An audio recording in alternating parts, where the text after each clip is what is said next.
Have you ever contemplated putting down the burden of not liking?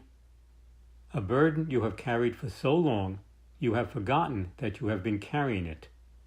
Most of the time, there seems to be a routine natural unease that is joined to us like a shadow.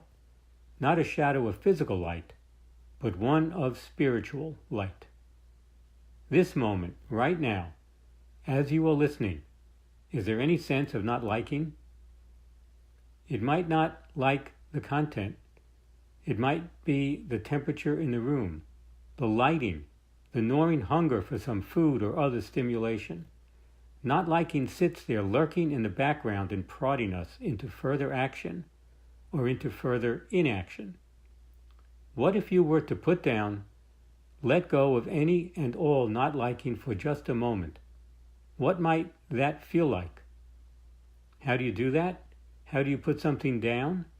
Perhaps it may be easier to contemplate letting go rather than putting down.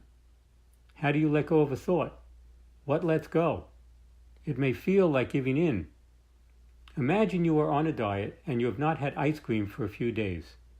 You see ice cream in the freezer and you contemplate diet or ice cream. On a whim, you give in and take out the ice cream. Back up just a moment. Go into the sensation of giving in.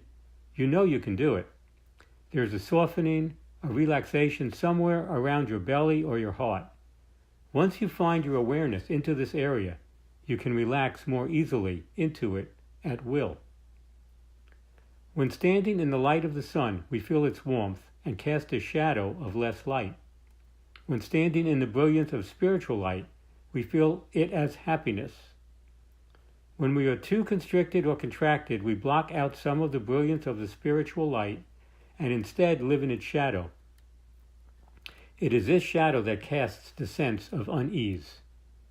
The unease can be felt as lightly as the unnoticed hum of a refrigerator until it suddenly stops, or a slight headache that wasn't there a moment ago but is now. If you look under the unease, there is usually a reference to a remembered event of the past or an assumed event of the future. The thinking mind stretches its tentacles of influence onto areas of the brain and glands of the body to create molecules of emotion. The molecules set off sensations within the body that are associated with either ease or unease. The good news is that we can, by using the higher mind, cultivate the ability to guide the brain to release more of the good molecules, more of those than any other kind. Everything keeps changing, starting and stopping like the weather. Some things faster than the other. Letting go something now is just making a choice for something to stop sooner rather than later. I'm fortunate to live in South Florida where the weather changes sometimes even before the forecast is over. The quick, natural changing weather has set a wonderful example for me.